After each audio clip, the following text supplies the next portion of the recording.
George Bollett stands in a direct line of descent from such keyboard giants of the past as Joseph Hoffman, Joseph Levine, Leopold Godowsky, and Rachmaninoff himself, all pianists of the old grand school of the beginning of this century, and each linked in some way with the Curtis Institute of Philadelphia, of which Hoffman was the director when, as a boy, George Bollett arrived to study there. Bollett's career was significantly launched at the age of 16, when he played at Carnegie Hall before an audience which included Hoffman, Godowsky, Rachmaninoff, and Horowitz. And since then, he's traveled extensively, enjoying an international career which has seen him performing with most of the major orchestras throughout the world. In the next few months alone, he'll be playing in the Far East, in America, Canada, and London, not to mention a project to record most of the major piano works of Liszt over the next few years. But no matter how rigorous his performing schedule, he's always found time to teach and to pass on the fruits of a lifetime spent with music. 6 pianists will be taking part in the masterclasses, all of them concert pianists in their own right, and all representing various traditions of piano playing. 2 come from Britain, 2 from America, 1 from Germany, and 1 from Brazil. Ira Levin comes from Chicago, where he began his piano studies at the age of 10. He's one of the younger generation of Curtis students and has already studied for a time with George Bollett. In 1980, he won the 2nd National Chopin competition in Miami and subsequently represented the United States in the International Warsaw competition. He's also appeared with orchestras in Chicago, Philadelphia, Miami, and Caracas, and has given recitals throughout the United States, including 2 appearances at the Spoleto Festival in 1980 and 1982, and the Brevard Festival in 1980. He's broadcast in Voice of America and Radio Free Europe, and he's here playing part of the exposition of the first movement of the concerto.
All right, good.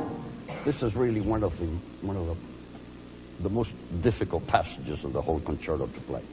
All right. I like some of the things that you're doing, but I think some of your accentuations are a little bit exaggerated because you're doing those things at the expense of the main melodic line. You know, it reminds me of the story of the farmer that had a mule for sale, and some city slicker came out to the farm. He had just bought a new farm and needed a mule.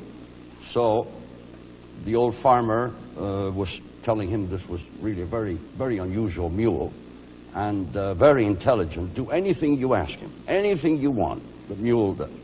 So they go out to the barn, and here's the mule, and the farmer goes down, picks up a 2x4 and hits the mule on the head, and he said, "But what are you doing? What?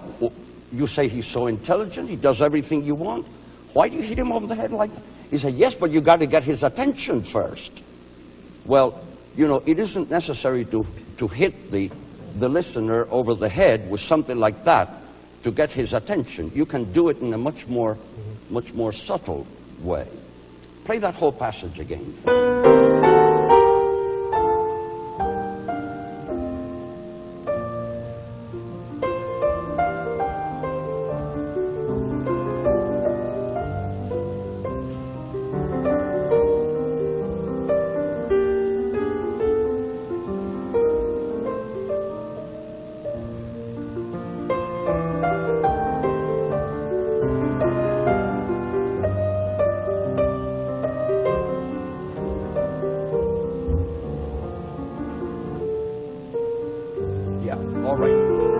Good. Now, there's a line here that you're absolutely kind of neglecting and ignoring, and I really would like to hear some of it.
There's another line that you can do.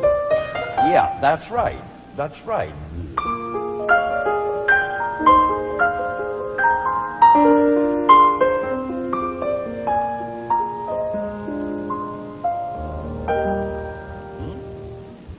Okay, go on.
I can tell you from a practical point of view, you're playing this at really quite a good clip.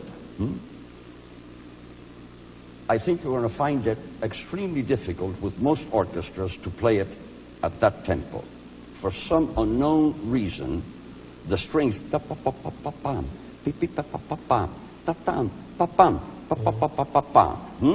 find it extremely difficult to do at a really fast tempo, the tempo that you played it.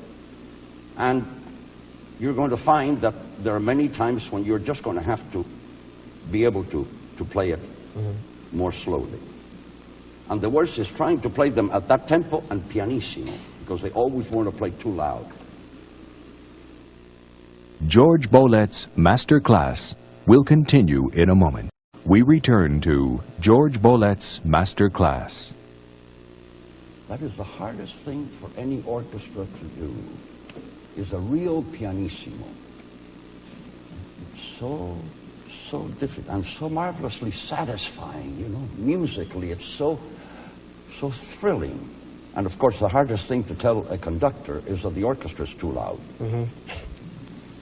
And that you're going to have to find 1,000 different ways of conveying that message without actually saying the words. All right, now play me.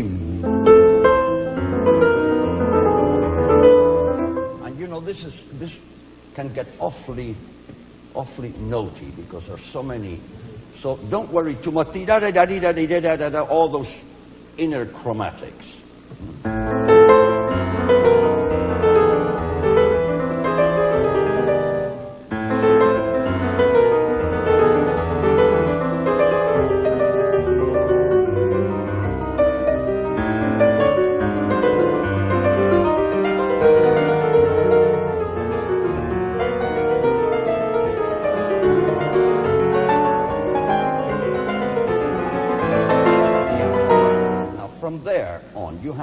a long progression. So start a little bit with them.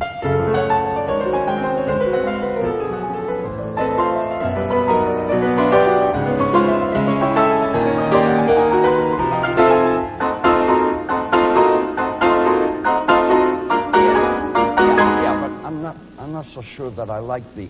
It sounds as a tim-pa-dum, as though the last two chords were slurred. Yum-pam-pam, pam-pam-pam. There are three separate ones. Yes, good.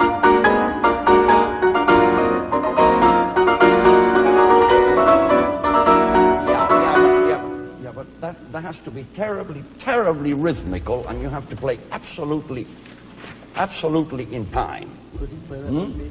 Yeah.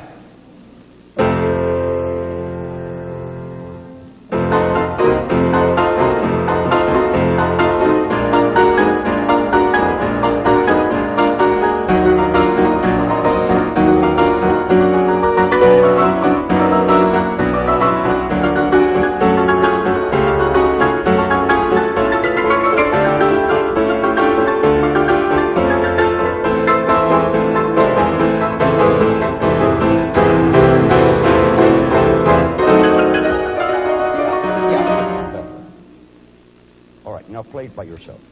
Pop, pop, pop, pop, pop.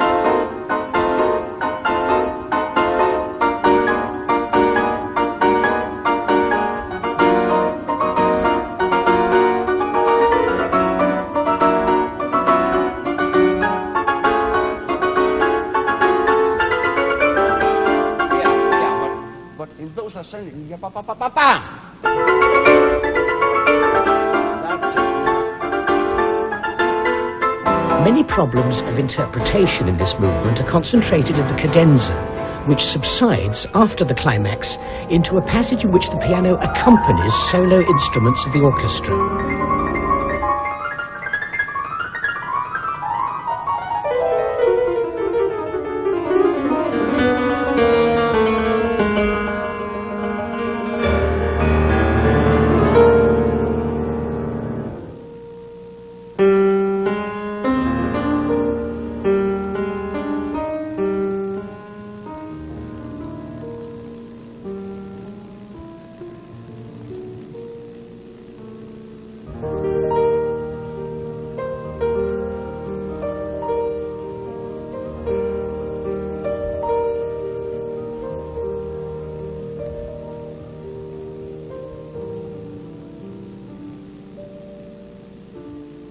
Yeah.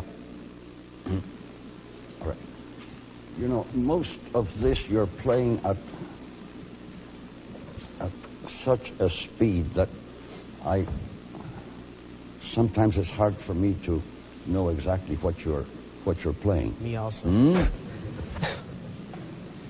Yeah, you kind of get carried away by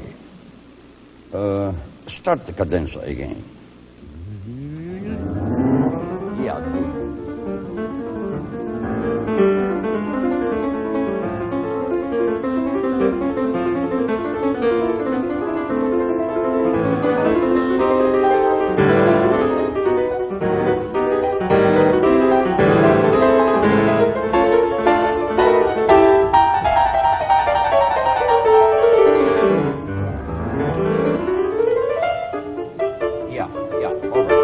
All right, just a minute. Yes, you're playing an F sharp here.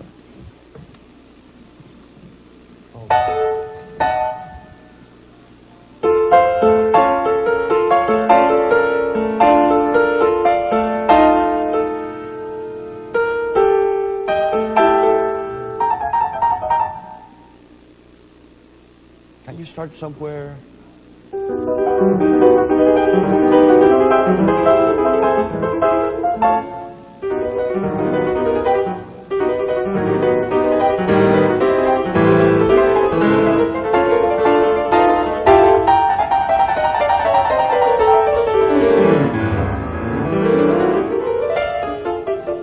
Yes, all right, good. You do what Rachmaninoff used to do, make a big crescendo on that up. But if you're going to do that, then what you have to do is finish what you're doing and then take enough time so that you can stand pa-pa-pee-pee, pa-pam, pa-pam. In other words,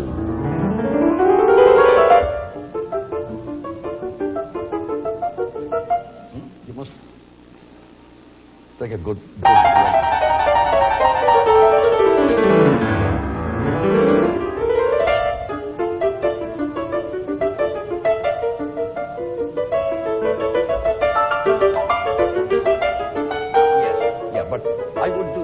I would play that much, much lighter, much more scherzando. Good, good.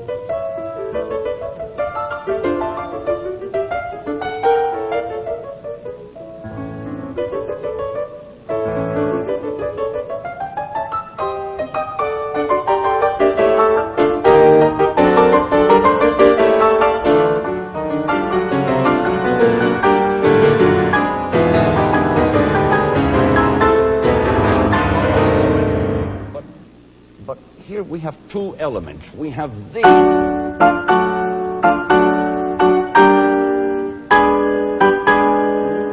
And I feel now that you're giving much more importance to the.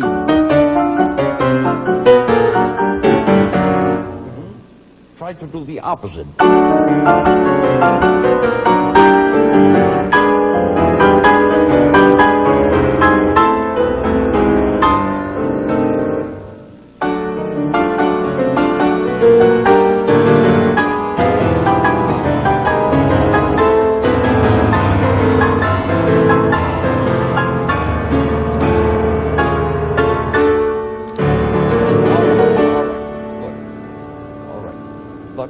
Now you're making the change the Rachmaninoff made,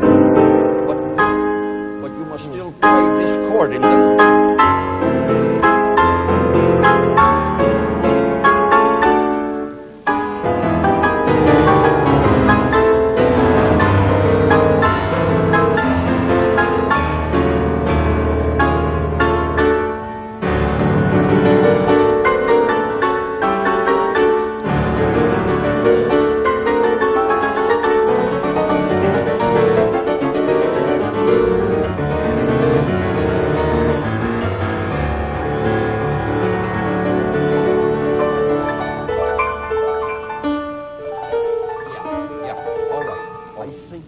That is a little bit on the,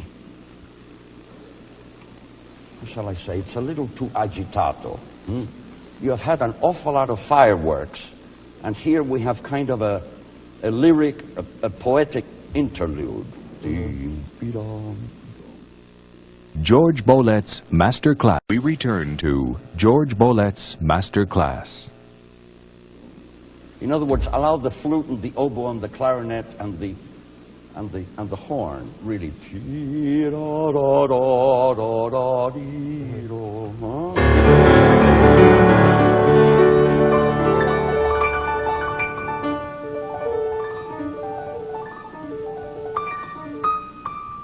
Go ahead.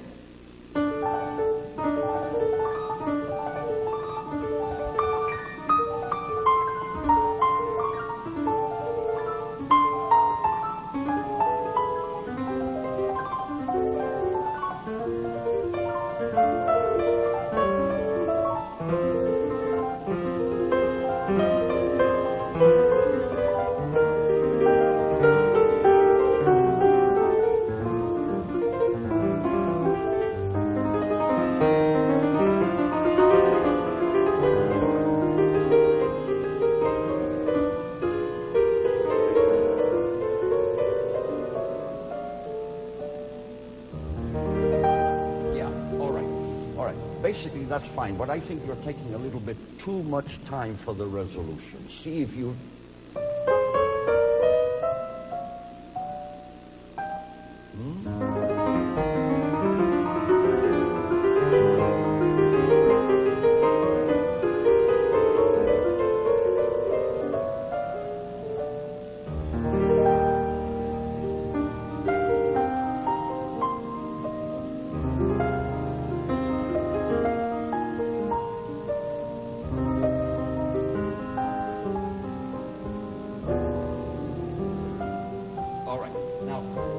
I get the impression that here you really want to make quite a come down.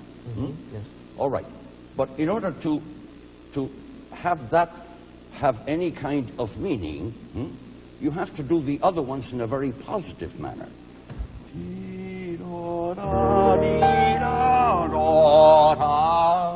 Really drive it up to the resolution so that you can do the reverse and make the negative accent on the other one. Play from there.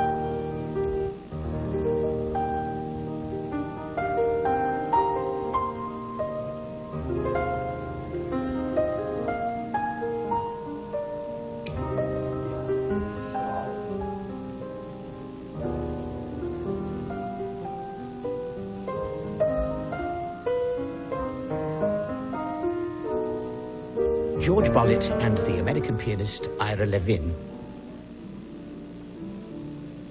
21-year-old Jose Fegali comes from Brazil, where he began studying the piano at the age of 4. When he was 8, he made his concert debut, having won the Brazilian Symphony Orchestra competition. He came to London in 1976 and won numerous prizes at the Royal Academy of Music, which he followed up with successes at several international competitions. At the 1978 Queen Sofia International Competition in Madrid, he took 2nd prize, 1st prize and the Outstanding Artist Award at the 1980 International Young Artist Competition in Tunbridge Wells, and 1st prize again in the 1982 Dudley Piano Competition.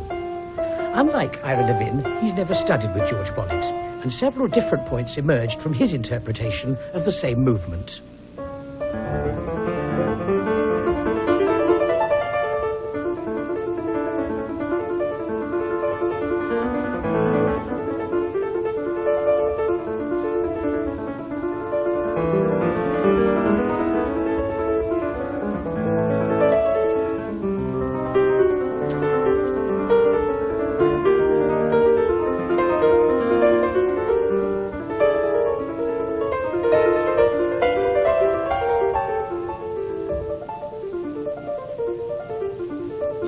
I know, you can't do that, play with an orchestra, what you just did. Take a little more time. You have to continue absolutely the same tempo. All right, go ahead.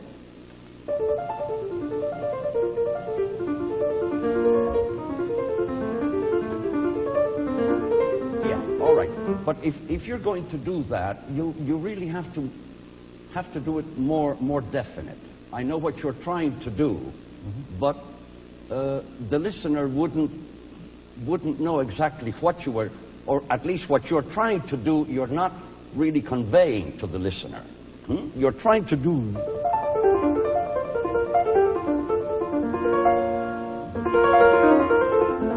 If you do a little more, and if you do this, kind of really detached and secco, dry, then really do that real wet, use pedal. Play there.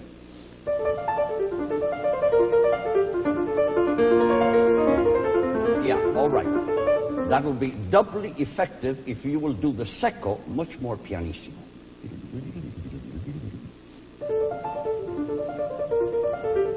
Yeah, all right. See if you can do it even more detached. Good. Good.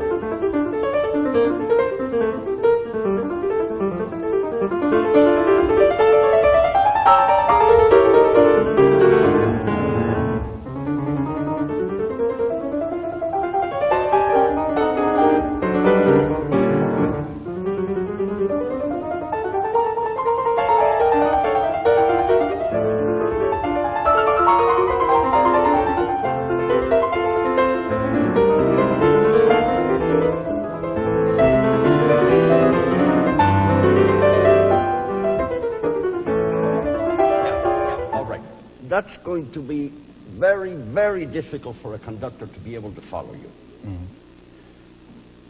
I recall Rachmaninoff solving that problem by doing this, really quite firm, a real yum, bum, bum, really accented. And that really tells the conductor exactly where you are. Yeah, the tempi I'm going to go in with.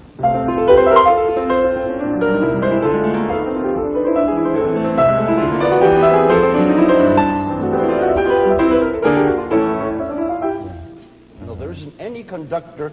And then another thing you can tell the conductor, and this might be a help to him, and that is that you do the alargando, but the a tempo, the back to a tempo, starts on the fourth beat of that measure.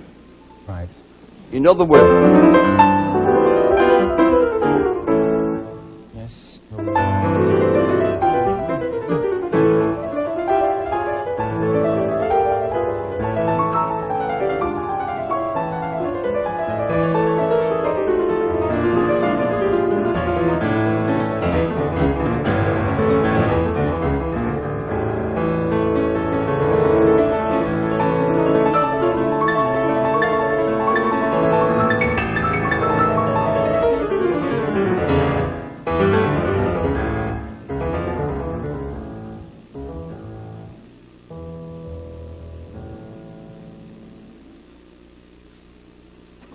I think you can take a little more time for that.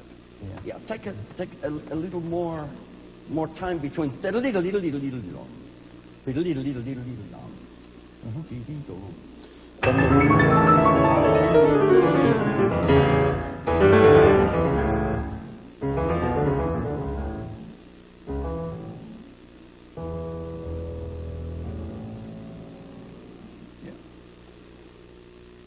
George Bolet's Master Class will continue. We return to George Bolet's Master Class. Yes. Mr. Bolet, does this mean we've got to ignore the più vivo marking and the più mosso marking and the al tempo marking, which you say starts a beat before it's actually marked?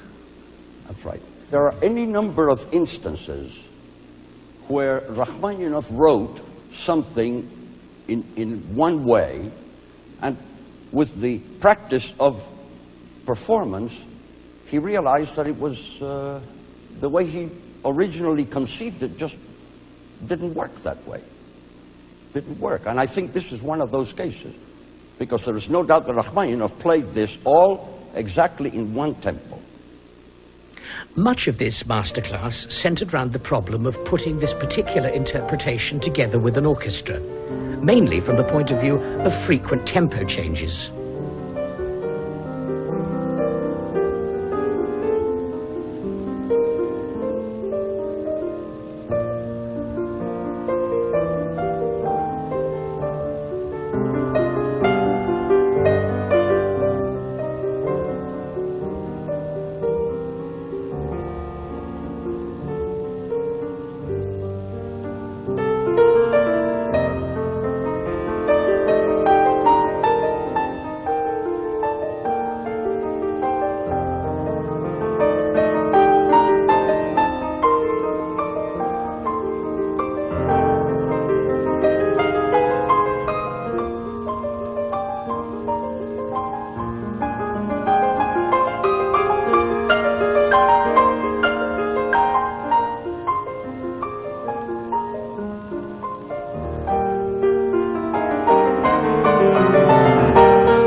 You know, I notice that when you're playing solo, alone, you're playing at a certain tempo. But then there's a bassoon that comes in, and then the violins have also a melodic line together with you, and so on. And I feel that in those places you're going faster. I would keep this whole thing really quite at the same. Once you get to the big climax, you know, the big crescendo to the big climax, there you can do anything you want. There you can push if you want. But until then, I would really play quite evenly. Play the whole from.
you know, you're playing. It sounds fine because you're playing alone. But when you're playing this with an orchestra, you really have to maintain a tempo. You mean from this, from the bits or the climax and the new? Here you can do a.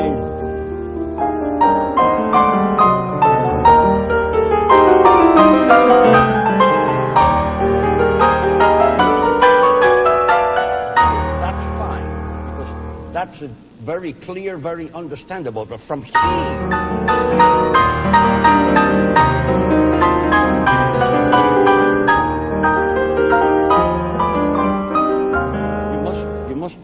Really do anything you want with dynamics. Go up, come down, shape the phrases, but keep the tempo even. Sorry.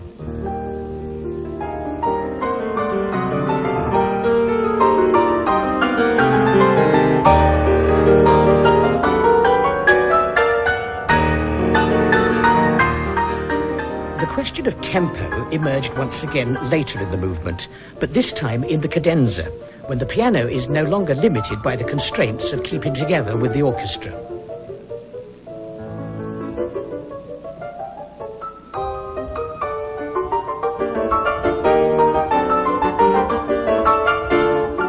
Yeah, good.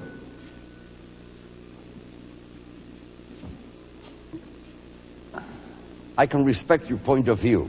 Personally, I like it a little bit more steady, rhythmically. I mean, you're kind of taking time, and then you rush, and so on.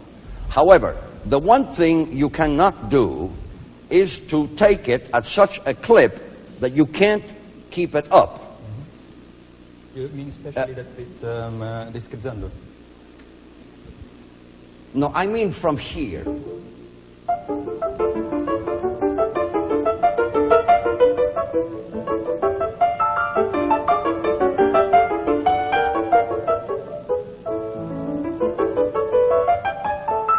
Especially from here.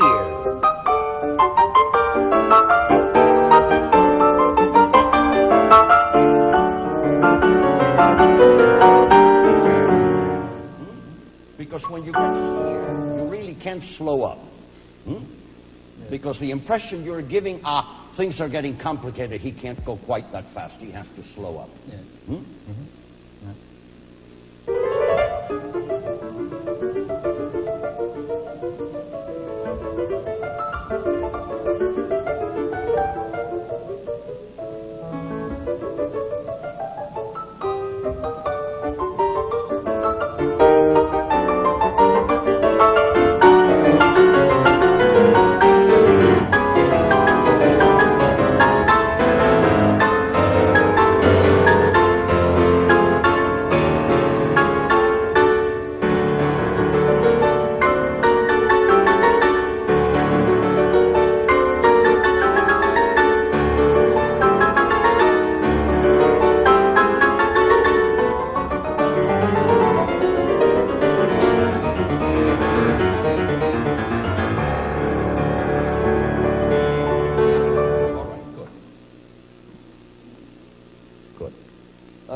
Okay, I won't argue with that. I think it's a valid point of view, and you do it very well. The only thing is that here, you know, at the D major arpeggios, all I hear is this.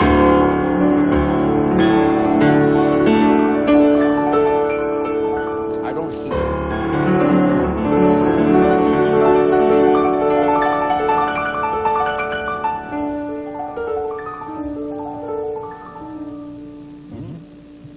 See if you can do more.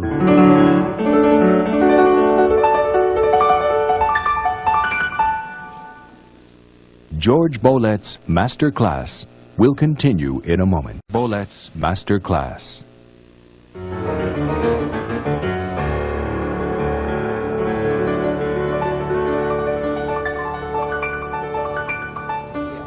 It'll help you immeasurably if you don't do it. whack those notes. Right.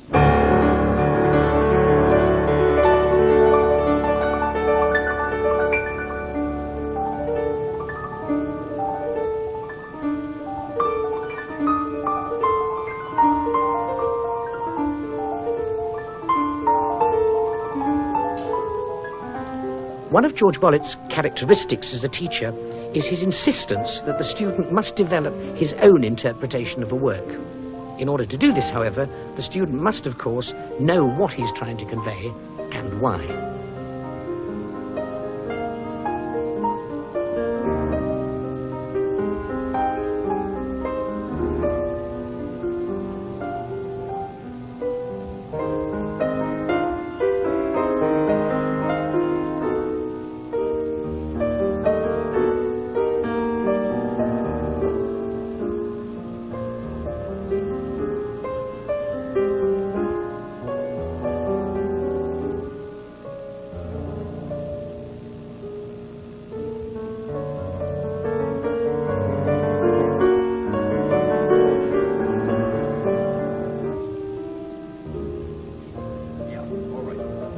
Good.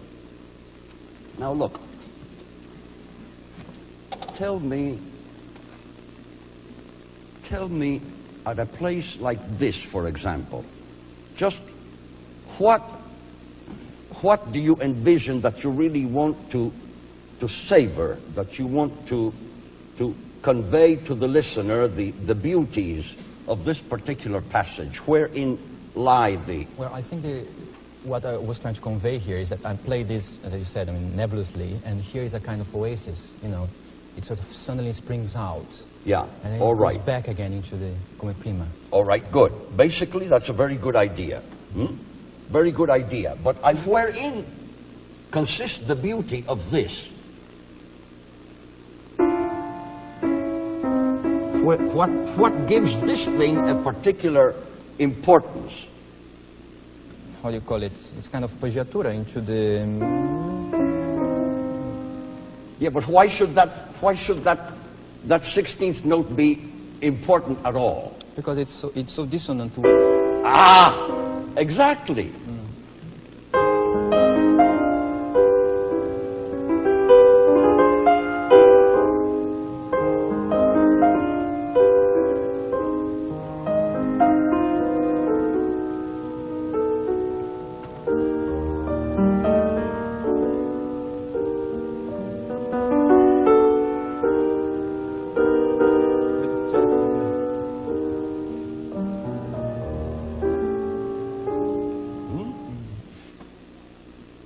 All right. Now that you know what's involved, let's see how you play it.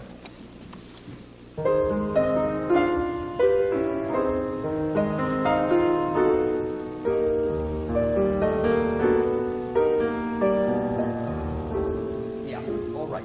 But you see, now you're playing, you're giving everything so much importance that you aren't really telling me what you consider particularly important. Huh? Look, all performance is communication. I define music as the art of communication between two people by means of musical sounds.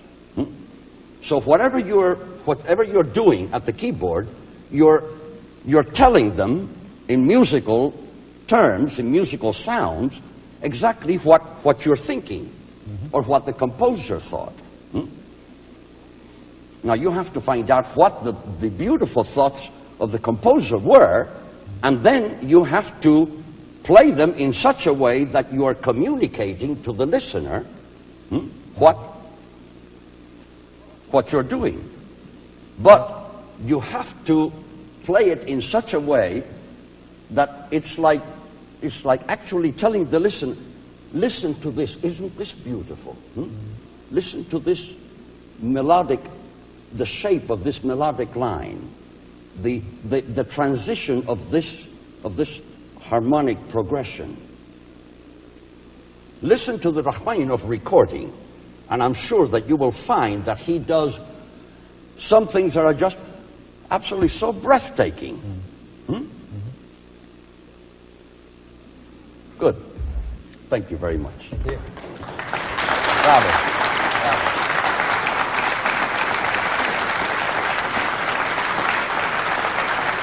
Hello, and welcome to the second of this series of 3 masterclasses given by the Cuban pianist George Bolet.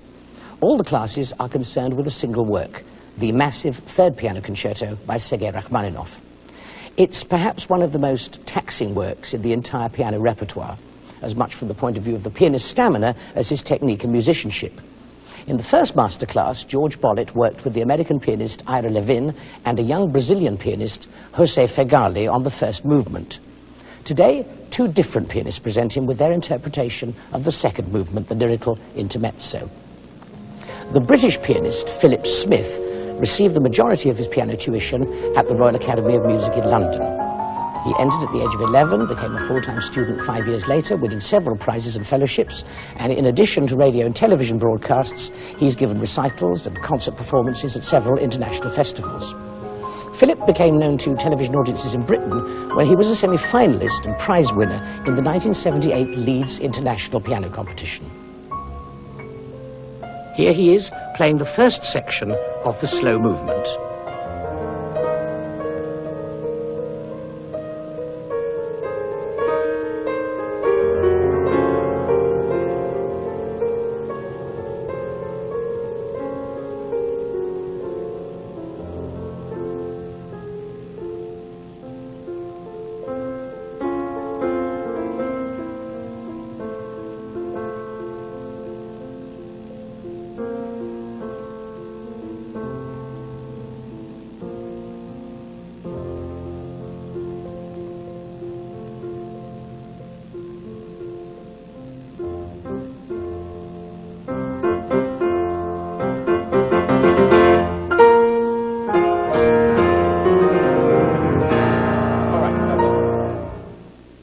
I wish we had the time to be able to play the whole thing all the way through, but unfortunately we have to take things by sections.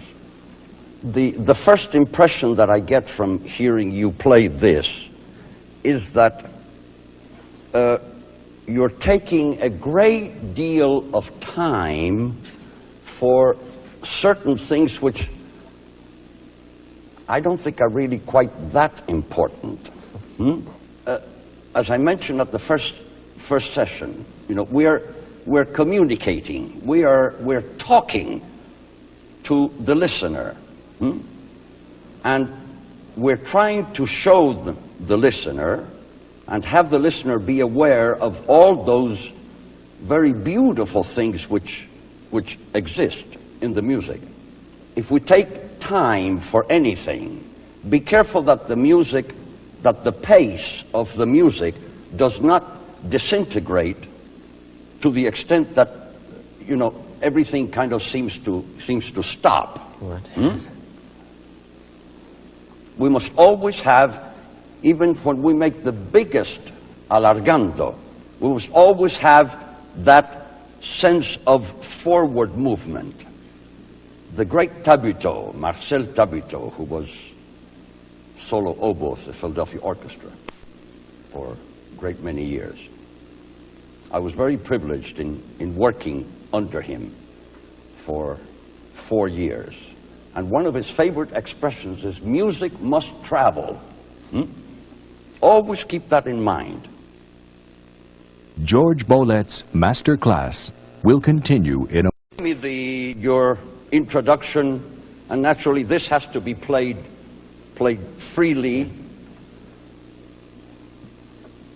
and hopefully the orchestra won't be playing too slowly so that you can, you know, really push.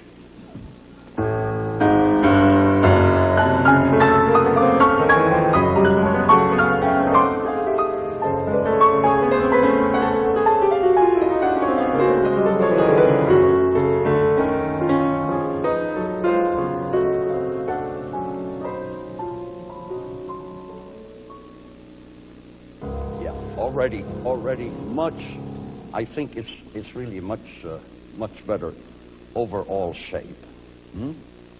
Now, another thing that is that I think you're making a little bit too,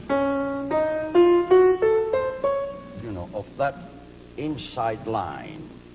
I know that Rachmaninoff wrote a dash on it, which he definitely, but I think these,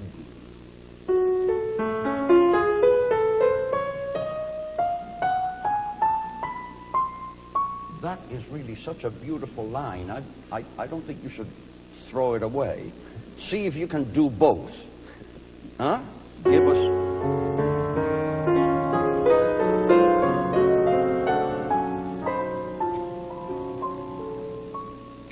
Don't stop, don't stop, don't stop. Ya da da da. Huh?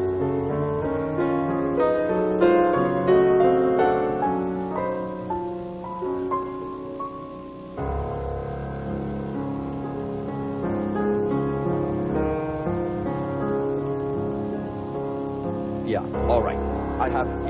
I have heard it played that way many times. But really, you know, what does that thing mean? Da da dee da da bee ba ba ba ba ba ba.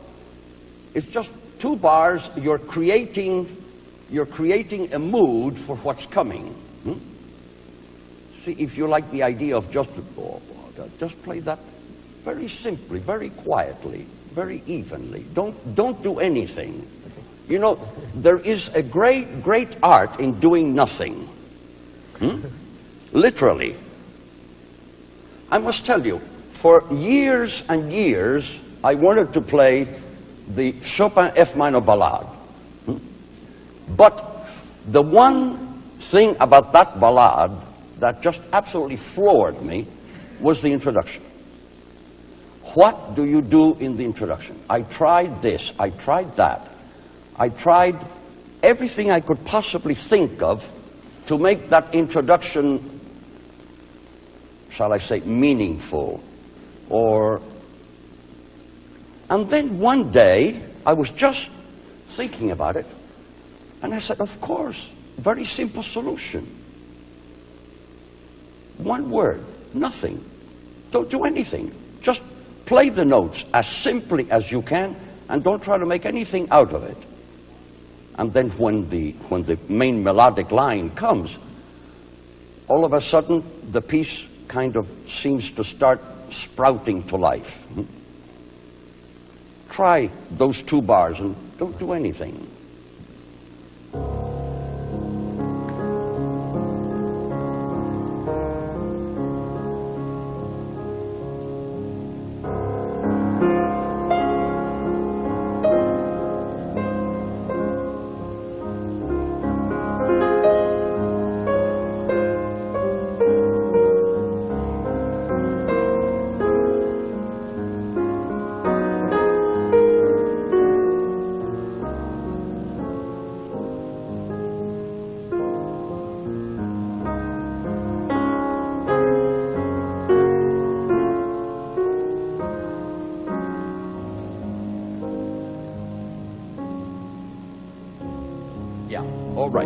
All right, good.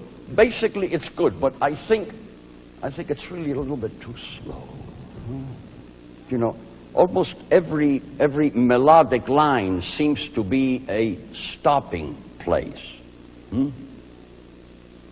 See if you can play it now.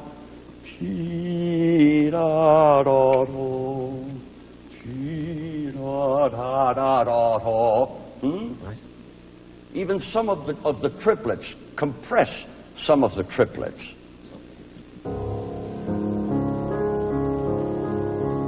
That you can play faster also. Don't dawdle over it.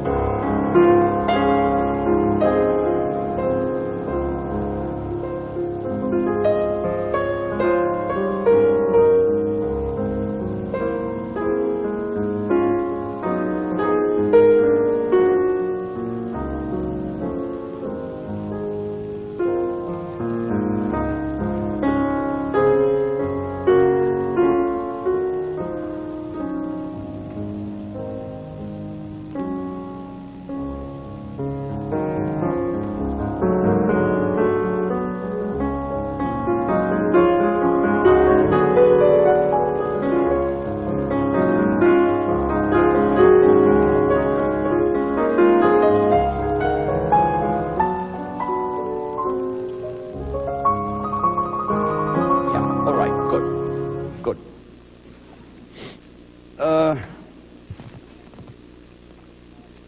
There are many devices that we have at our disposal in romantic music, especially ultra-romantic music like this. A very powerful one is emphasizing a special melodic line by rolling the chord that leads to it. Another one is a principle that I learned from Godowsky, and that is that whenever you have, two melodic lines simultaneously, one with the other, especially where one ends and the other one begins, don't play those two notes together, but separate them. In other words, play one first and then the other one. Look.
All right, play that again. I don't expect you to play it. I don't really like to play for my students, because eventually they're going to imitate me and do exactly what I do. I don't want you to do exactly what I do, but I just want you to kind of realize the principles involved and then do it in your way. George Bolet's master class will continue in a from the A number of special problems of interpretation in the second movement are encountered in the powerful middle section, a point at which the music builds up to one of Rachmaninoff's typical big tunes.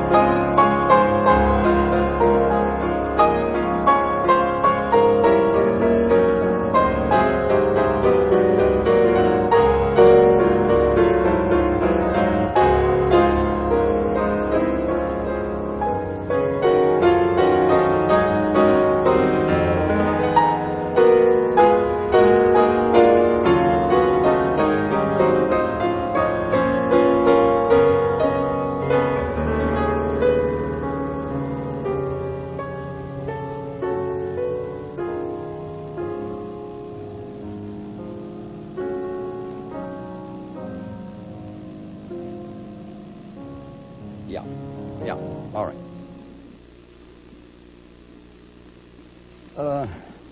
This is one of those spots in the literature that can get awfully noisy, if you know what I mean. Bah, bah, bah, bah, bah, chord after chord after chord after chord.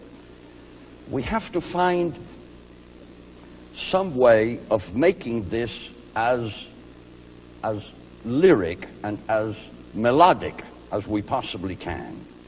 And in order to do that, there are an awful lot of things that we really have to subdue.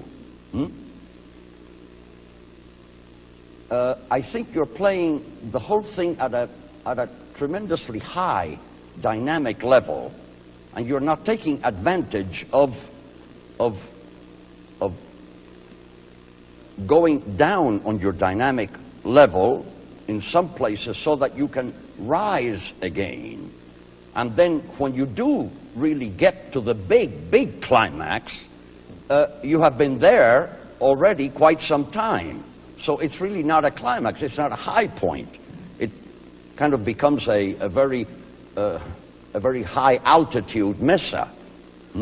Play me again from bom, dee da da da, from here.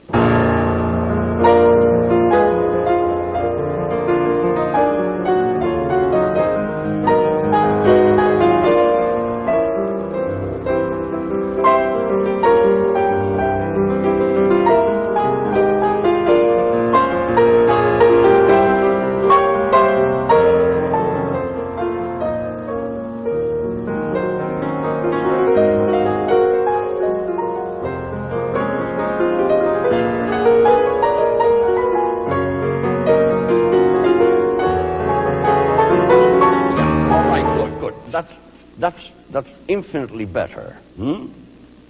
You know what you were trying to do. Hmm? All right, good. I realize exactly what you were trying to do. But now, the way you played it, the first statement, I don't think I would come down in that. Hmm? Keep it at a good, big, dynamic level. Here.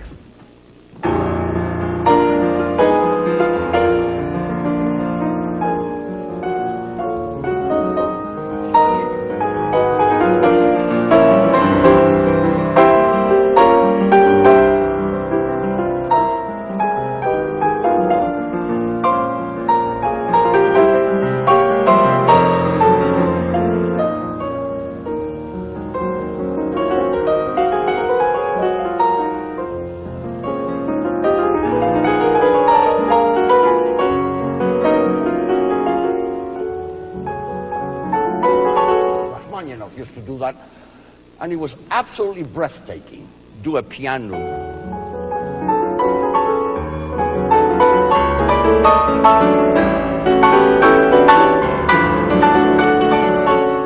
Because that's your first high point, huh? So the whole thing has to really work up to that. All right, play it again.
That's really, you have no idea how much better that is. Hmm? That's fine. That's very good. The only thing is you can't roll that chord. Huh? You have to do. Otherwise, this has absolutely no impact. It has no power. Hmm? Another thing is when you start making your diminuendo, you start getting slower. Don't get slower. Just make a diminuendo, but keep that. Can you take it from the first high point? Yeah. Ba-dee. Yeah. With it. Da-da.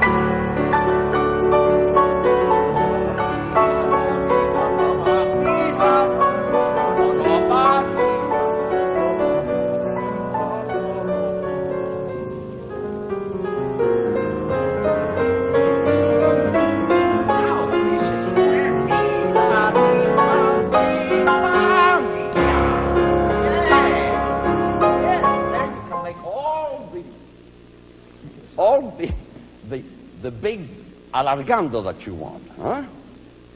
Really very exciting. Play from here.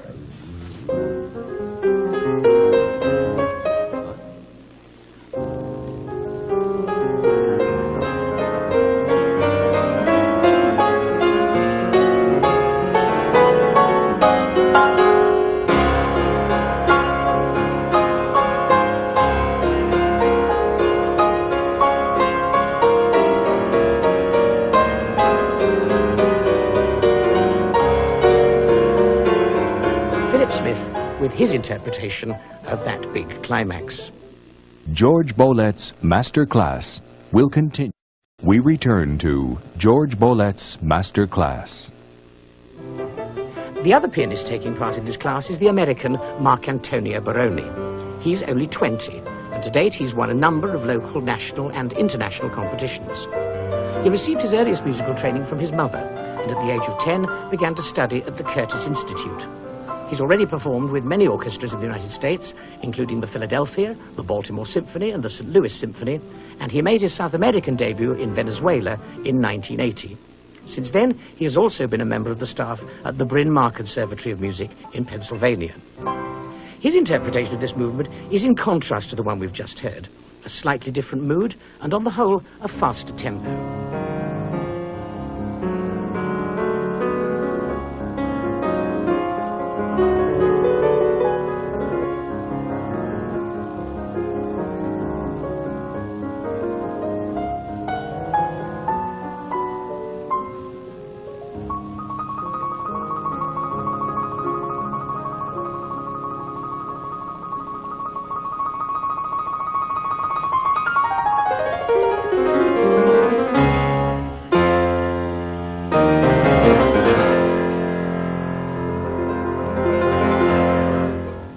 That's very good. But when you do ti ta ta ta ta, I wouldn't wait quite so long. It sounds as though, almost as though you're not quite sure of what's coming. All right.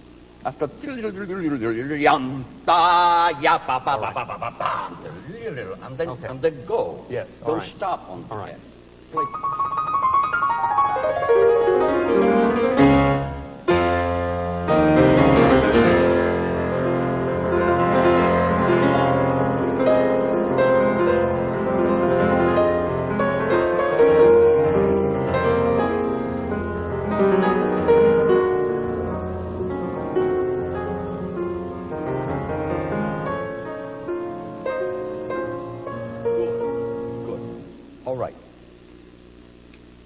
There are some things that we do, and if we're going to do them, we have to do them in a very definite way, so that there is no mistaking what we're trying to do and what we're trying to make the listener be aware of.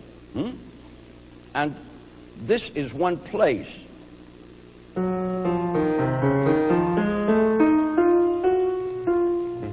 Right. You're trying to do something with that. Yes. Right? Yes. That's the impression you gave me. Right. Yes, but you aren't doing it in a very convincing way. I see. If you're going to do it, fine.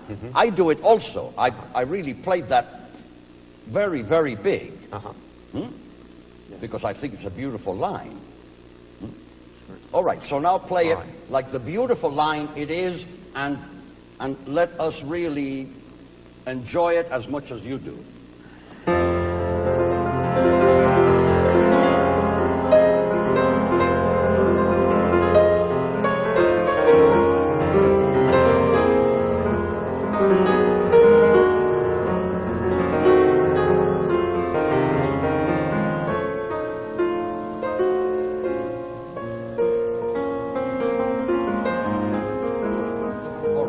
But in order for us to relish that line, you don't really have to stop. See if you can sing it. You have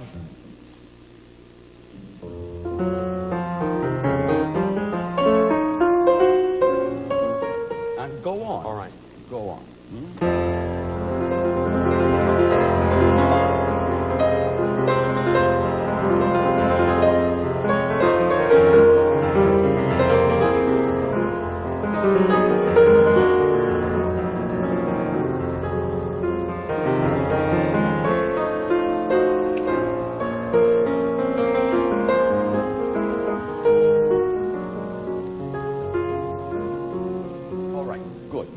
I get the impression that you want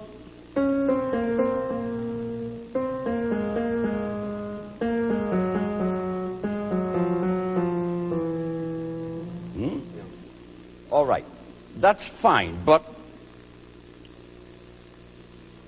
there is so much else going on. I mean, you have the...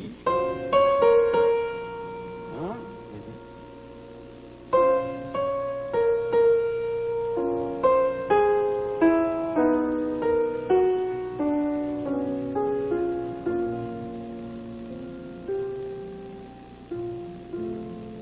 And I think in that really has to be much more important than the secondary. Okay. Yes.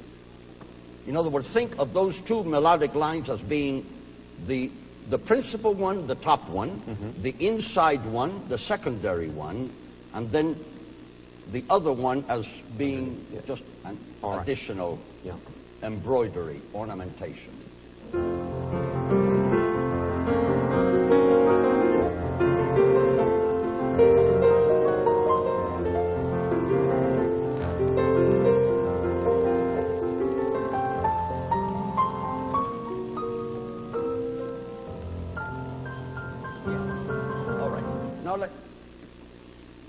You know, I hear an awful lot of notes.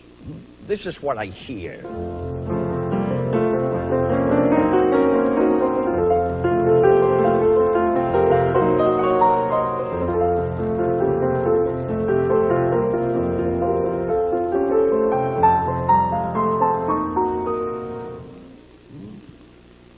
And it's really...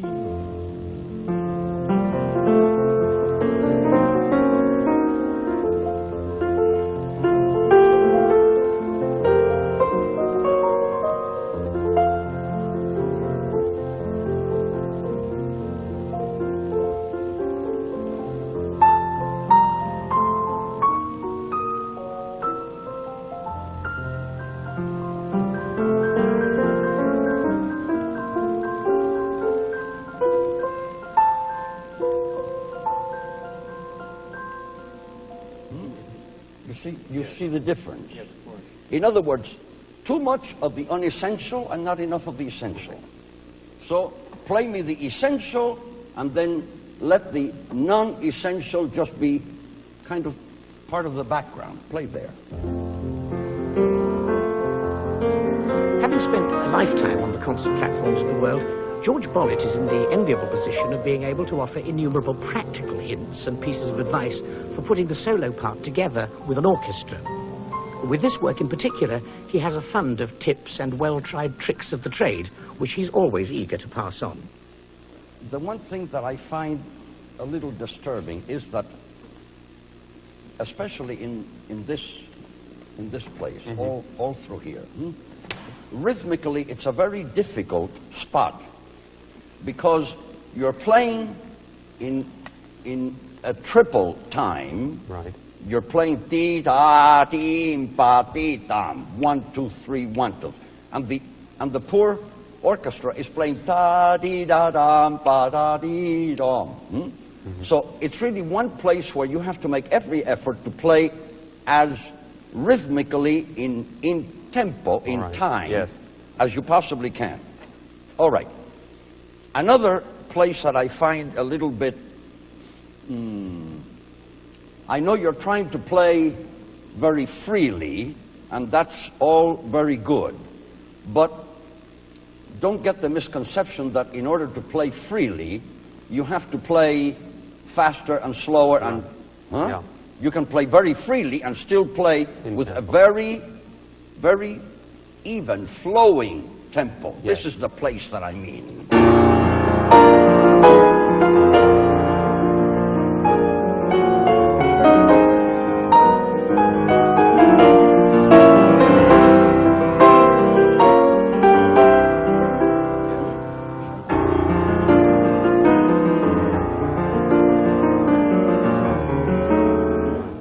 All that can be, now.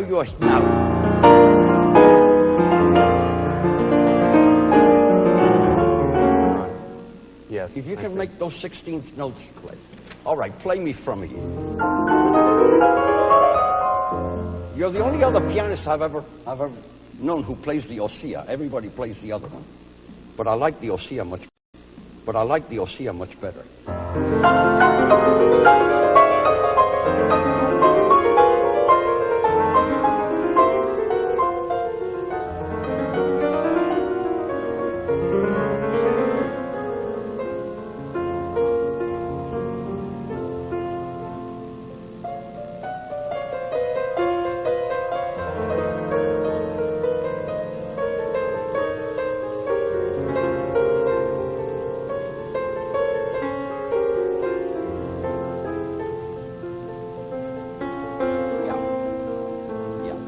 didn't tell Philip this, but I'll tell you. And he's listening. I heard Rachmaninoff play this passage so marvelously.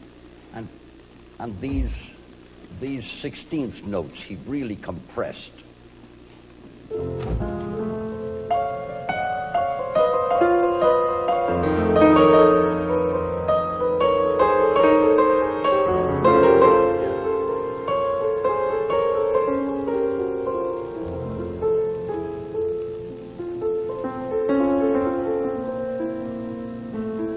Right, I see. Yeah. You like it?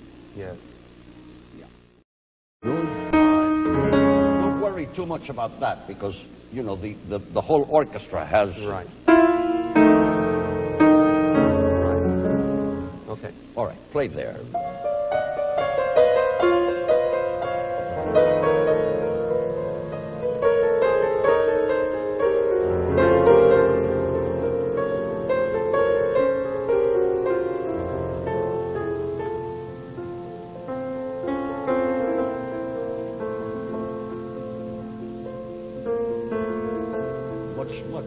Much less. That's fine. Now much. Of course. Go. This.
When you get to the big climax, try not to get too involved in doing this. Huh? All right. If you can really do that all in.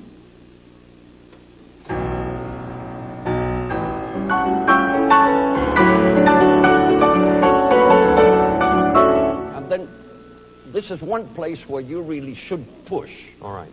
Don't really take so much time, because in the big climax, this is just Yes. a small climax, huh? Right. A temporary one. Yes. But then the big one is where you can really take the time. But I wouldn't spread the triplet. Dee da dee da dee da da ba ba ba dee da ba ba. Right. Okay.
That's all right. That's very good. There is one thing here, and that is... that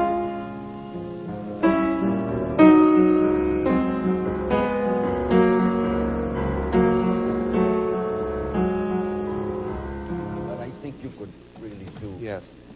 Do a little something more with. Right. Play from the big clap.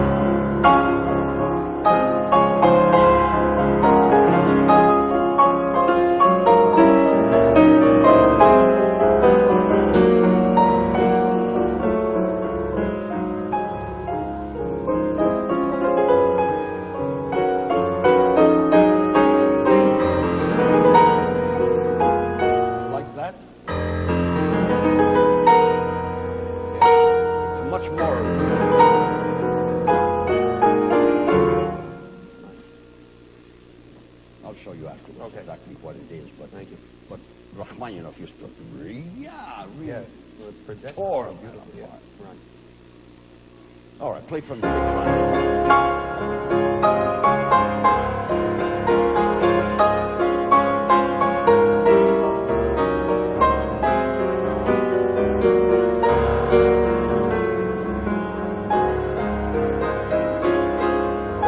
One of the distinguishing features of this movement is the variety of emotions through which the music travels.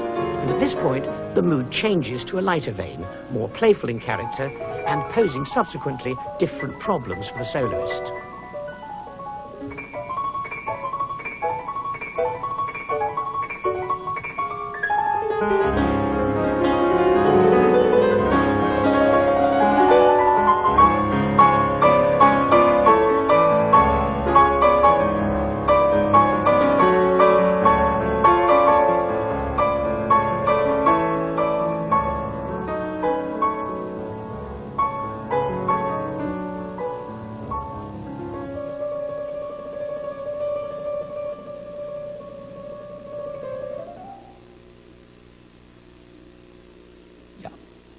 All right.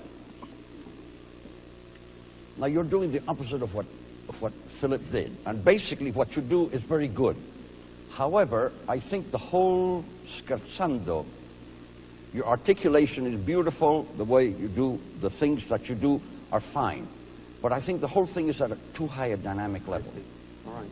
I think if you can do exactly what you're doing, but just bring the whole thing so that it has a real, you know, there must never be a heavy feeling. Yes. Everything must be light and just real frothy. Yeah. Play there from.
It's good. The one thing that I would say is that you know, you're going to find that every orchestra wants to do that, and I think it's a good idea. Okay. Really broaden the triplet and then the eighth notes. Play it again.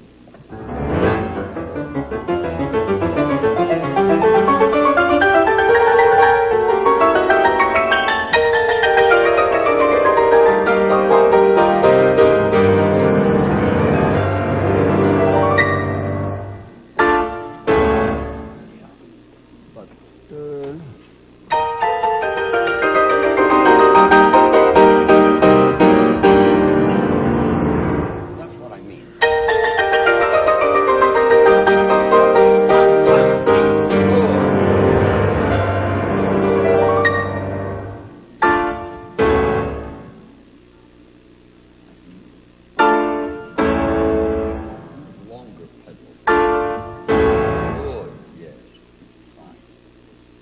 of fact, I add a note to this thing, you know.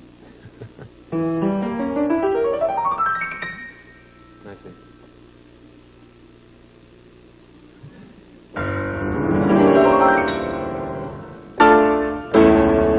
Which sounds better.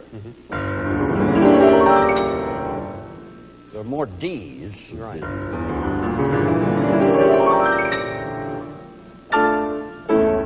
Okay. Good, bravo. Thank you. Beautiful. Thank you.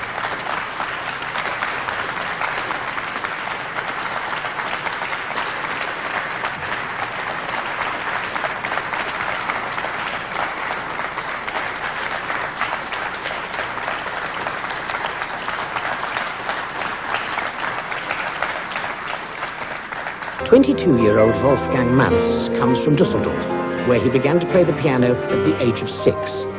He subsequently studied at Wuppertal, Prague and Hanover, and has already played several times in London's South Bank concert halls, as well as making his debut with the Royal Philharmonic Orchestra. His competition successes make impressive reading, including the first prize in the 1979 Alfred Cortot competition in Berlin, and audiences in Britain will remember him as second prize winner in the 1981 Leeds competition, which he gave a passionate performance of Rachmaninoff's second piano concerto. Here he is working with George Bollett on the first section of the finale, and in particular on what has become a recurrent theme of these master classes, the problem of how to gradually build a passage towards a climax.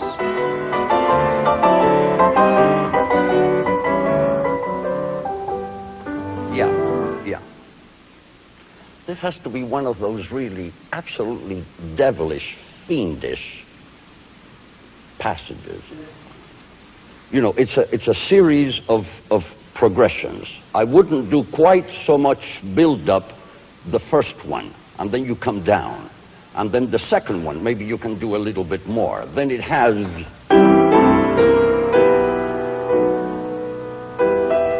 And then you have two more. But the last one is the one where you can really explode and build it up as much as you can. Try it again. It has to be exciting. Don't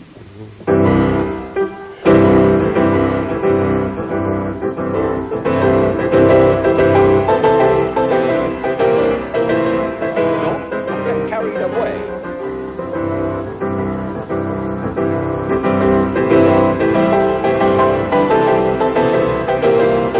Come down.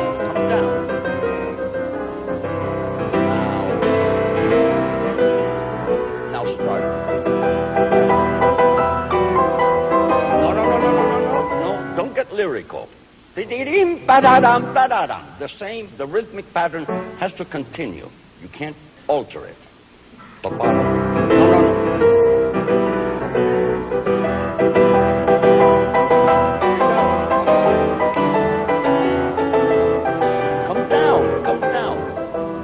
Now, this is the big one. No. Ta-da-dam, ta-da-dam, pa. No, you can't do that. Ta-da-dam, ta-da-dam, pa-pa-dam. You can build it up as much as you want, but rhythmically it has to follow the same pattern. Come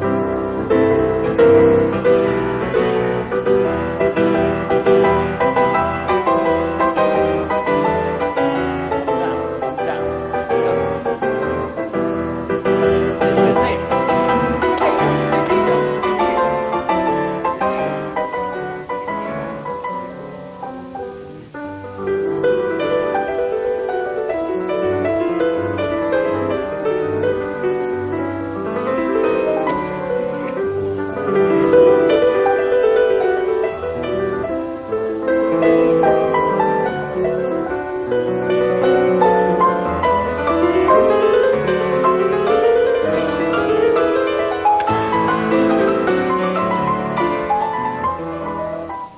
That he wrote allargando, but you really have to play practically that in tempo. Otherwise, it just won't go ti ti ba ba ba ba da.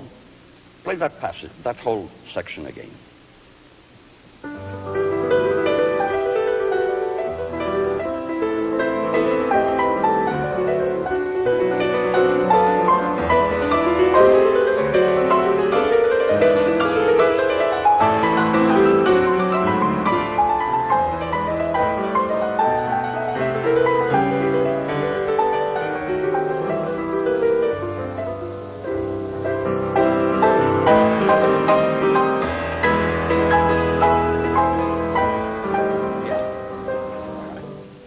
sounds very good, but I don't think it'll work, huh?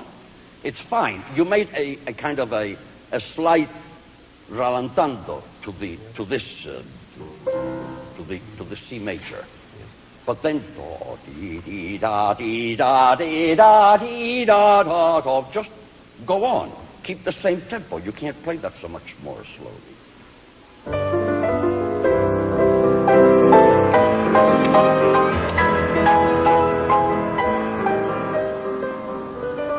Yeah, all right, good, good.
Sounds good. I rather like the way you do it. However, I think that whatever you're doing with dynamics, I think if you would exaggerate it more, it would really be much more effective. In other words, don't be afraid to do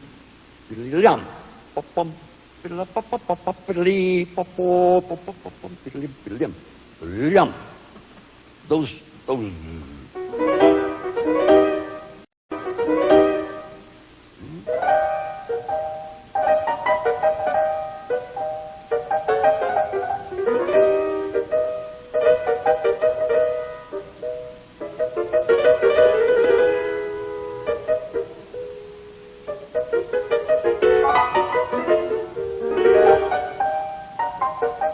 good.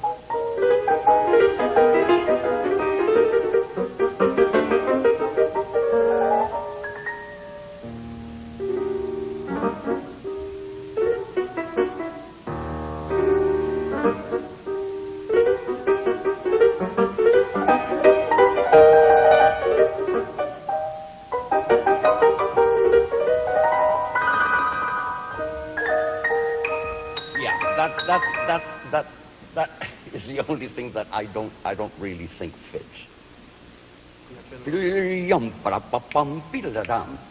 To go on, I don't see why you have.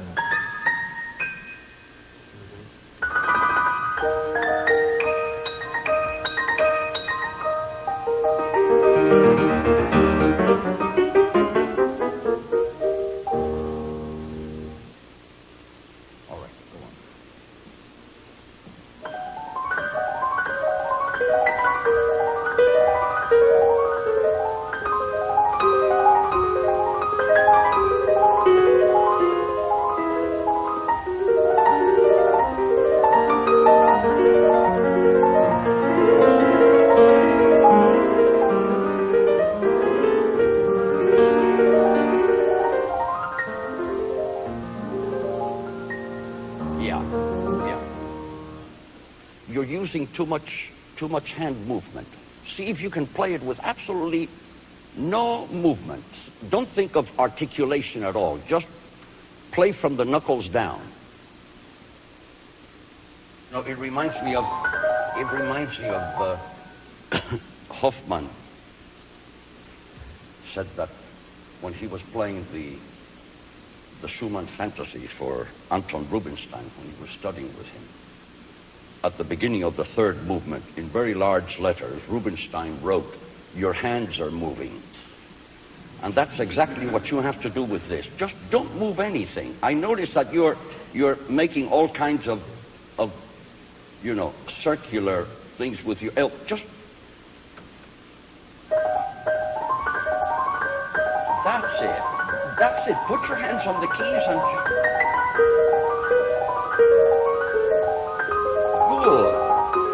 That's another typical piece of advice which is characteristic of George Bollett's teaching throughout these classes. Tips which are always mixed with a good deal of enthusiasm and encouragement. Here he is with Wolfgang Mantz in the last section of the movement towards the work's conclusion. Okay, good. That's all. This is all very fine, very good. All right, play me from here.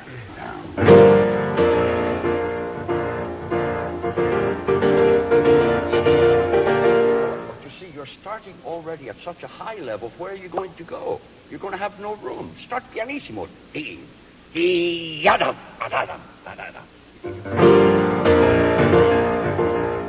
from not so much. Come down, come back.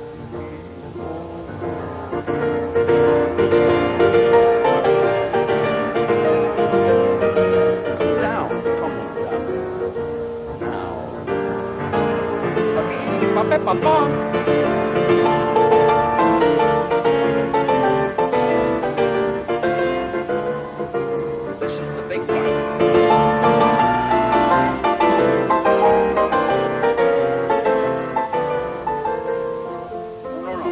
No rallentando. You have to go on. Rallentando we do on the first, in the exposition, here in the recapitulation. Ta-dam, ta-da-dam, ta-da-dam, ta-da-dam, ta-da-dam, ti-ti-dum, pa-pa-dum, ti-ti-dum, ti-ti-dum, pa-dum, po-ti-da-da-di. Huh? You have to go on.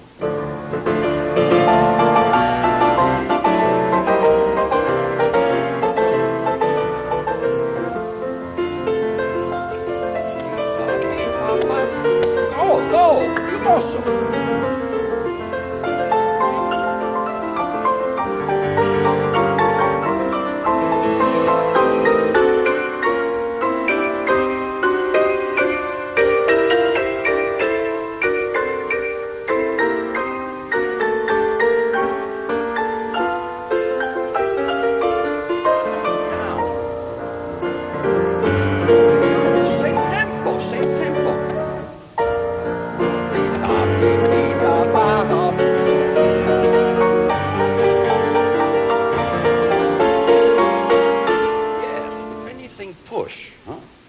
This whole thing, and don't forget that the orchestra is playing which they have to keep. So you have to play absolutely evenly. Play that più mosso, and really go.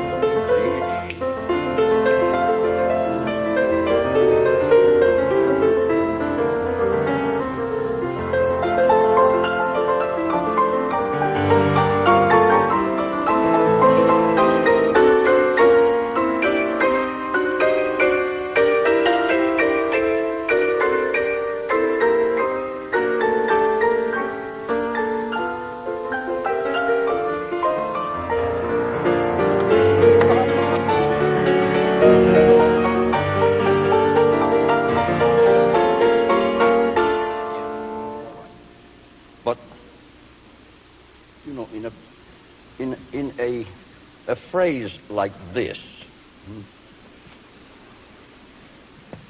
look what the orchestra has. And then,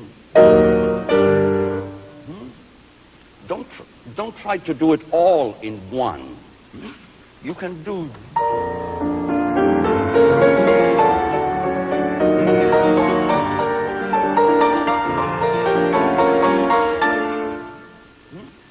And then you're really you're energizing and you're reinforcing those marvelous harmonic progressions. Play right there.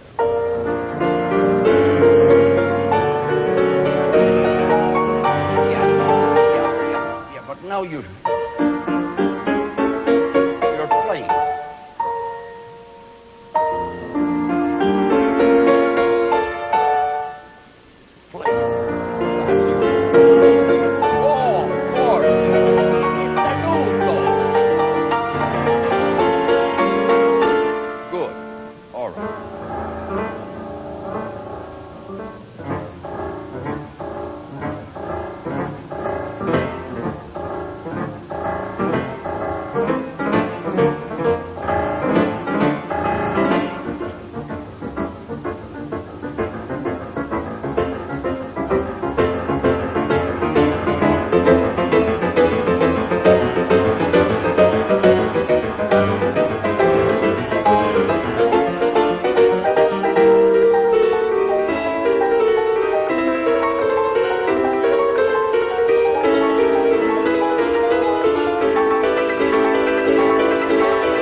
Because when you get to those triplets, you're going much faster.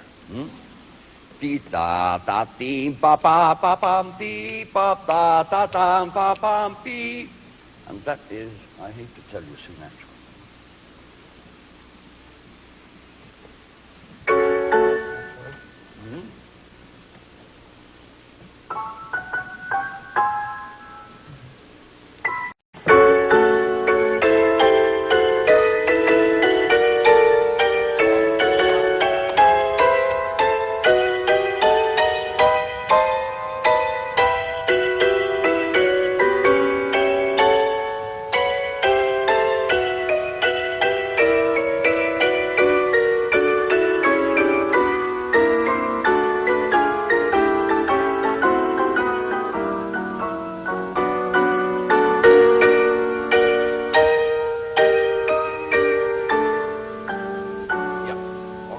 You're going to find that there's a poco a poco accelerando, huh?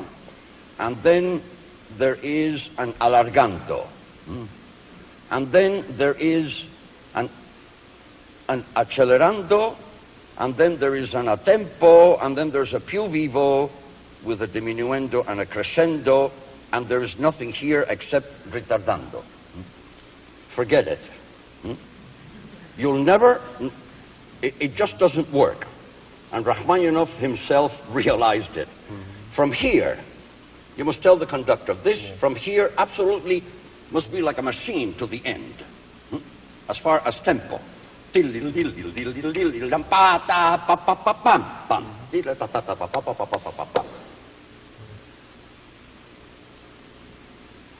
So, play me. Yeah.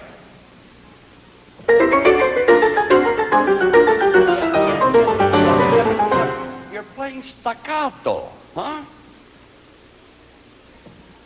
Staccato, big, tenuto, big, long.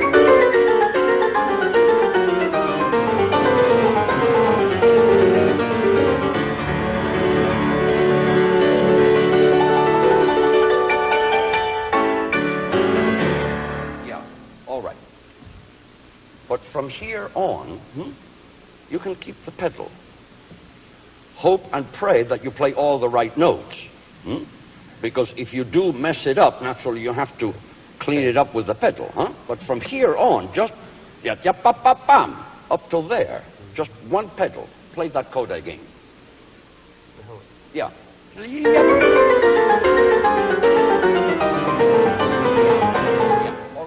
Now, when I meant that you were playing too staccato, perhaps you were just playing a little too dry, but you don't have to play quite that wet. Hmm? Yeah.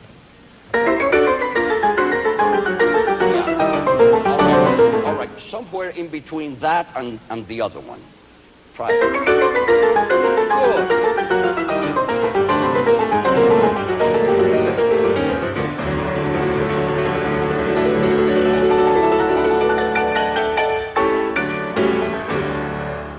Yum padadam, yum padadam, dum padadam.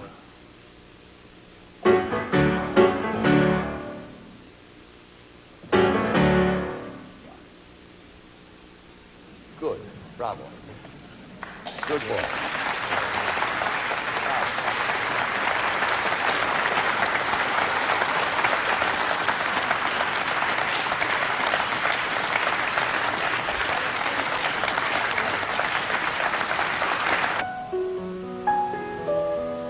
Barry Douglas began his musical training in Belfast before moving to London to study on an open scholarship at the Royal College of Music. His first successes in competitions were, amongst others, the first British Liszt competition in 1978 and later the Hastings competition in 1980. Since then, he's gained many international awards at competitions in Italy, America and Spain. He's broadcast extensively on radio and television, and in 1978 he was the subject of a BBC documentary called Rhapsody in Belfast. One of Britain's national daily newspapers described him as among the most phenomenally gifted of all young pianists, and went on to say, few young pianist careers will be watched more closely. Here he is with his interpretation of the same movement.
Yeah. All right. That's good. The only thing I'm not so keen about is your transition here. You seem to, I don't know, it sounds just a little bit too agonizing. Yeah.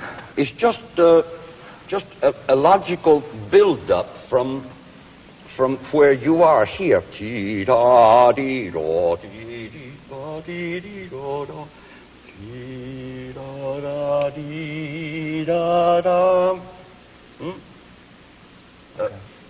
I seem to lose completely the flowing motion that you have established from here.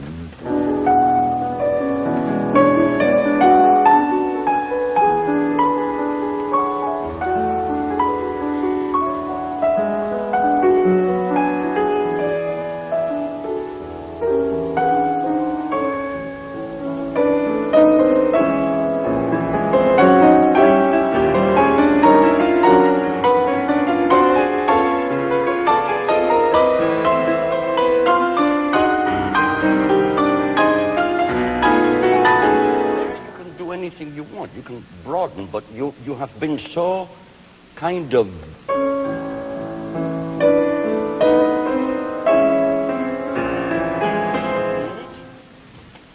play from here. See if you can make it just simply a very beautiful harmonic melodic transition to the big E flat.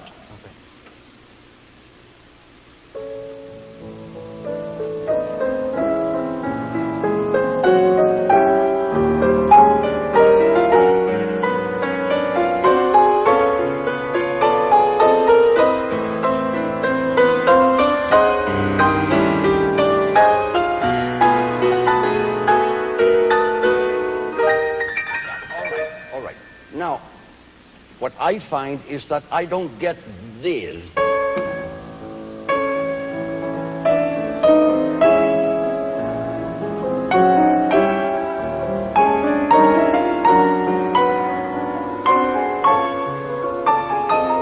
I hear.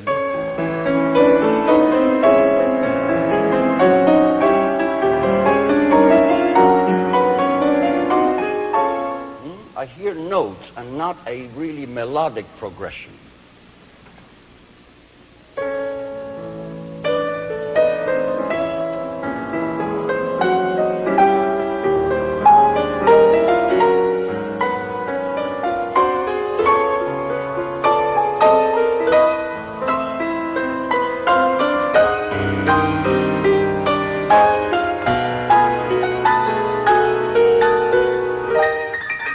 All right, good, good. Now you're going overboard the other way, huh? But I think you get the idea. Yeah, you can balance that very well. This is very good. I like the way you. The only thing is, I'm not so sure that I like that the left hand sort of yap, pop, pop, pop, pop, pop, pop. All those accentuations in the right hand, in the left hand. Okay. Can you play more of the right hand figuration, very crisp and the left hand is just a kind of a fill-in. Play there.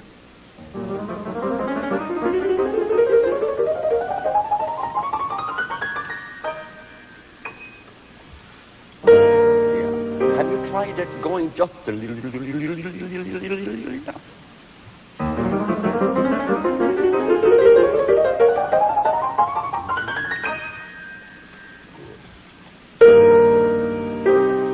very good.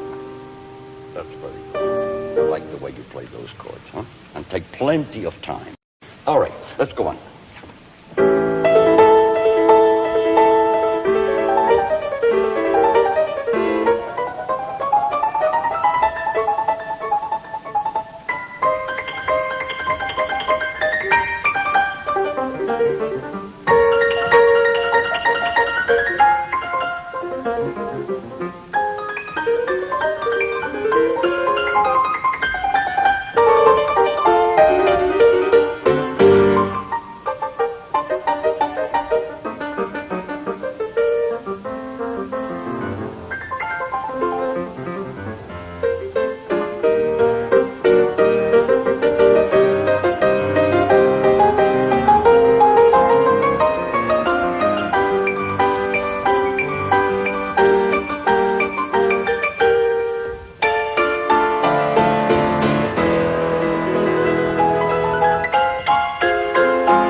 That's all very, very good.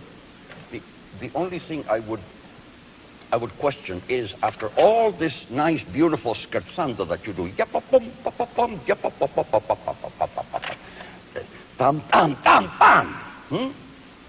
you really can't, you can't keep that down.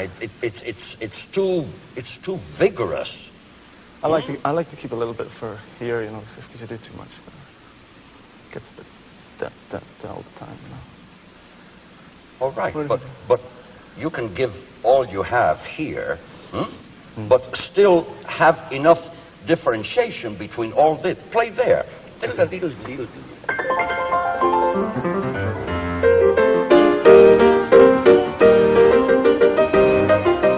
All right, good. That's fine.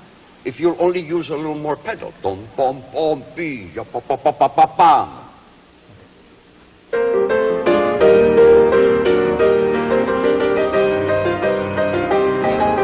But you see, now you're playing awfully flat, huh? You're playing awfully horizontal. You can do bum bum bum bing bum bum bum bing ba pa pa pa pa pa bum ba pa bum ba pa bum ba pa pa pa pa pa bum ba pa bum ba pa bum ba pa bum ba pa bum. Learn to drop.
you really want something big. Yeah, yeah. You can do this.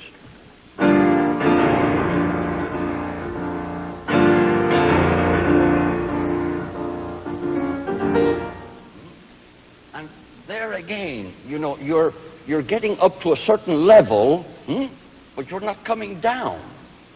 Okay, I'll do it this time. You can't keep going up. You know, the piano has limitations.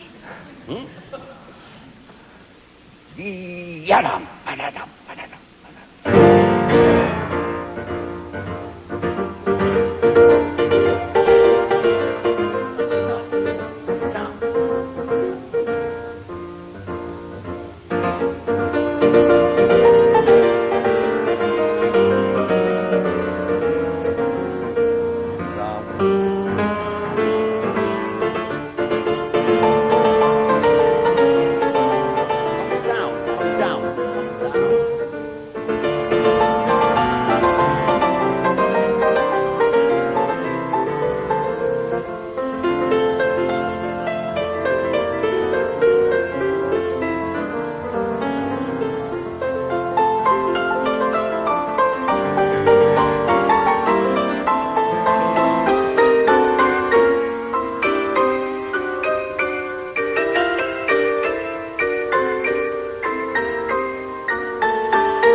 again, there I wouldn't do what I suggested earlier. You seem to be, be careful. Don't compress those triplets. Fi be ba ba ba bi ya da da ba da ba ba ba da di. You have a tendency to kind of rush through them. Here I would really go up to the top. Da da da da dee da. Go up to the top and then come down. But don't come down before you get to the top. Play here.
That's very good. It's very good. It's very exciting. But somehow or other, I am missing pa-pum, pa-pum, pa-pum, beeping, pa-pum, pa-pum. I think I'm hearing a little more of the ta-tum, pa-pum, pa-pum, pa-pum, and it's pa-pum, pa-pum, pa-pum, pa-pum. Play from that progression.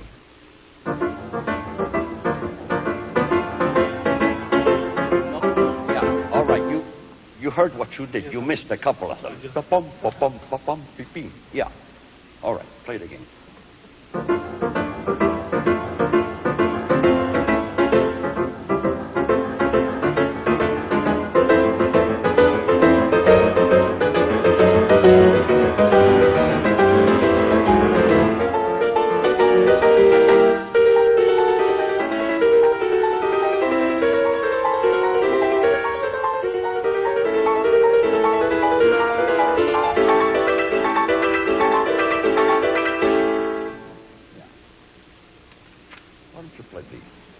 That chord also with that.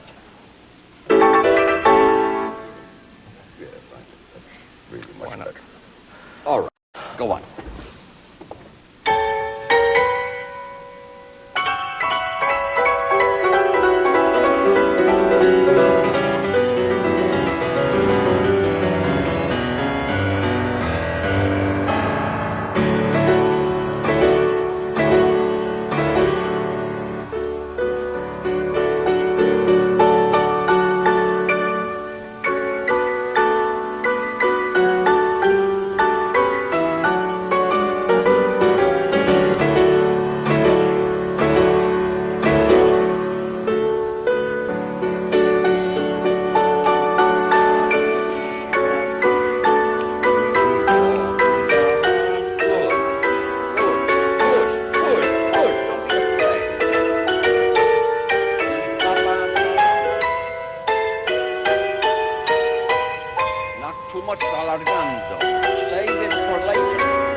you know,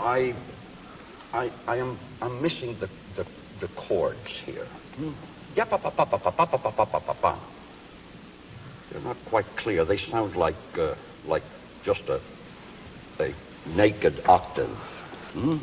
Play that again and play those chords. Yeah, pa pa pa pa pa pa pa pa.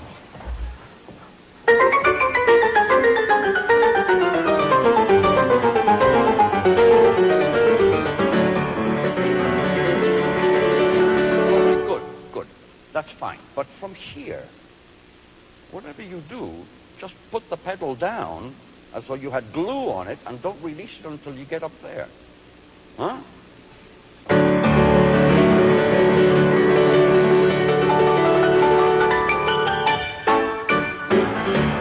Yeah. Not an easy piece, is it? Thank you very much, Barry. Bravo. Right.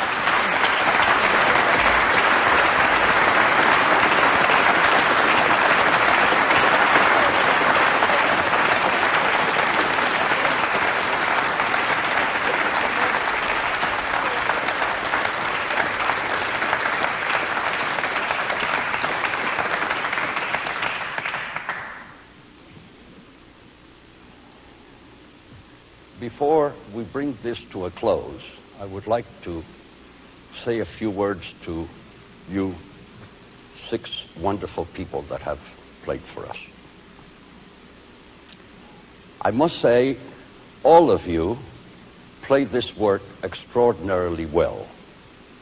You, I am very happy to say, all seem to have an affinity for this style of music, which is a prime requirement for a really first-class performance. One thing I would like to tell you, and this is something which I tell all my students, is that you and I have chosen the world's most insane profession. By this I mean that what we strive for is perfection. And perfection, unfortunately, is for mankind unattainable. But we must never stop trying. We must never stop our strife and our striving to get up to that unknown, unreachable goal. I think that all of you, I'm very happy to say, should have a very brilliant future. I only wish you all a very successful and a very long career. And I wish you all well. Thank you.